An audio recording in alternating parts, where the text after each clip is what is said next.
Hello, this is a short video just to give you some top tips and a how-to guide to get this inking and edging technique around the beautiful cards. So you can see the red haze around the snowflakes and around the border and around the Merry Christmas greeting.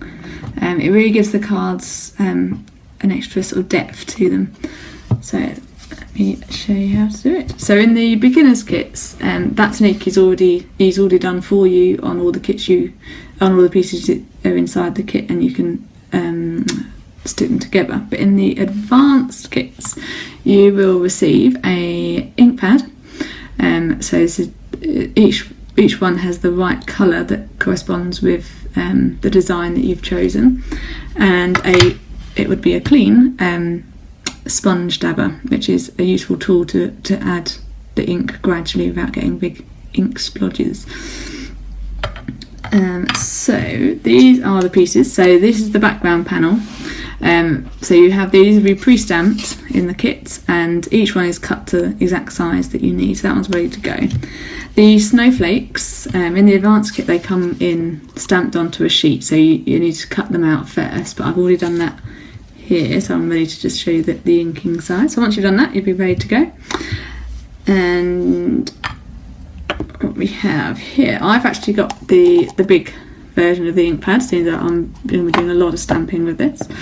And the first tip is what you work on. This is a glass cutting board from X-Cut, and it's very useful because you can put ink directly onto here, and it just sits on top and doesn't get absorbed into any spare paper you're using, or into cardboard or into a wooden board. But if you don't have a glass cutting mat, there's a few other options. I've got these are coasters, so they've got a high gloss ceramic feel to them, so that would work well. The ink would sit on top of there. Or even if you've still got some around the house, a CD case. And this is going back a few years. This is my husband collects the Now albums, so I won't be using this. I think I'll get in trouble, so I'll put that to one side. The next step is, if you've cut out the snowflakes, you will have some scrap paper or scrap card left over from where you've cut them out. I've picked up a sheet of spare stuff here, so I'm going to use that. But it's good just to start you off, just to see what technique, what it looks like, how you build it up, before you start inking on the real thing. So what I always do is, so open up the ink pad and dab the sponge into the ink pad, just make sure you can see that there. Now what I do is I dab a few times onto the glass mat. You can see the inks coming off there, and then just to get a feel for how much is on there. And then I'm using little circular motions, and I always start off of the card. Okay, so now I just drag the ink onto the card. So you can see, and you can see that there. So it starts off quite faint. So you can go back, add more ink, always start off and bring it round. So that looks, I'm pleased with that level of ink. So I'm going to start on the real ones. Now you can bring it round. Now the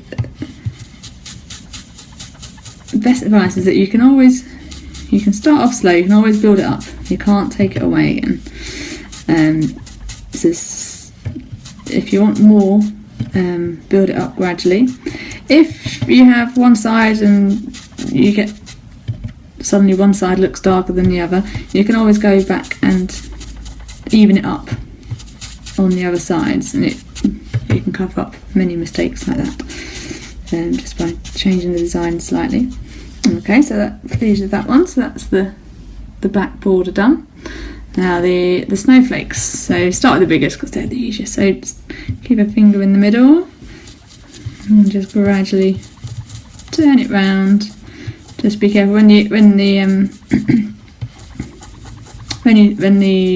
the side you've already done gets round to your fingers, just be careful that you're not getting any ink on the fingers holding the snowflake. So keep your finger in the middle.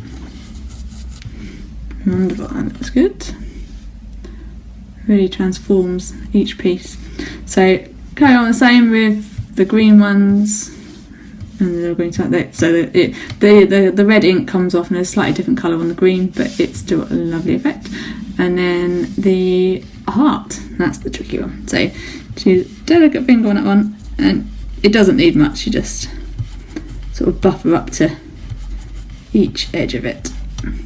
Just turning it gently.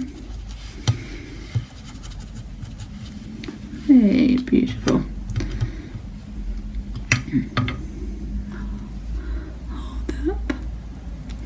So another great tip is that once you're done, clean your board. Don't start a next project, don't get anything else out and put it on, because it stays wet on the board. What I use is a baby wipe. I have two young children, so there's plenty in the house, but I keep one in a plastic bag, and it just keeps it moist just for a few weeks, depending on how often you use it. And it lasts a bit longer because it doesn't need to. There we go, all clean. Beautiful. Thanks for watching.